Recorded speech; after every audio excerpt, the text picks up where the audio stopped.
আমি ডক্টর অভিক ঘোষ। আজকে আমরা ভিটিলিগো বা সেতির ব্যাপারে কথা বলবো। পেশেন্ট আমার কাছে এসেছিল যখন আরো ছোট ছিল, বছর দুয়েক আমি ট্রিটমেন্ট করেছি। 2 বছর ট্রিটমেন্ট করার পর আজকে একেবারেই প্রায় সেরে গেছে। প্রথমেই আমার কাছে আসে কোনো ডাক্তার না দেখিয়ে, আমরা ট্রিটমেন্ট যেভাবে করেছি প্রতিদিন স্টেপ বাই স্টেপ ভালো হতে হতে হতে হতে আজকে একটা জায়গায় এসে যেখান থেকে আরো গ্যাপ বাড়িয়ে দিতে পারি মেডিসিনের।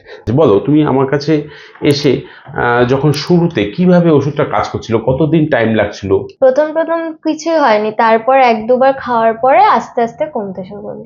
প্রথম ওটা মনে করতাম সলি হয়েছে, তারপরে আর ফার্স্টে ঘাড়ে ছিল সেটা দেখালাম, তারপরে ওটা তারপর আবার বেড়ে গেল। তাই এটা কতদিনের মামলা? আমার কাছে তোমার এই সাদা দাগ হওয়া আর আমার কাছে আসার মধ্যে কতদিনের গ্যাপ? 2 মাস। 2 মাসের মধ্যে এতটা বেড়ে গেছে? তখন চুলকানি হতো না? না। শুধু সাদা দাগটাই ছিল, যেটা তুমি দেখতে পেতে না। এই জায়গাটায় ছিল, মোটামুটি পুরোটাই ক্লিয়ার হয়ে গেছে এইখানটায়, কিন্তু এটা একদম ক্লিয়ার হয়ে গেছে।